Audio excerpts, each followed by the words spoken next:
nakarating kayo para mag-isaya sa amin sa ika-pitong anibersaryo na papanganakan sa aming nanay. So, sa 70 years, natimulan namin ang mga tao nakasama niya.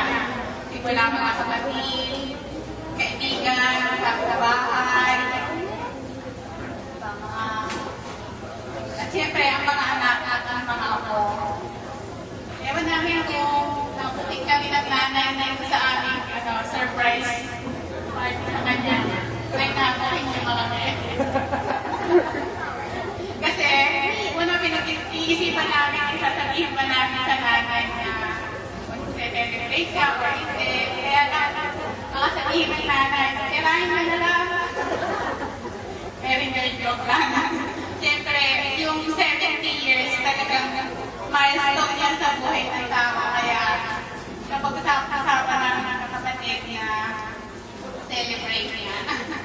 Ito, nagpapasalamat din ako sa lahat ng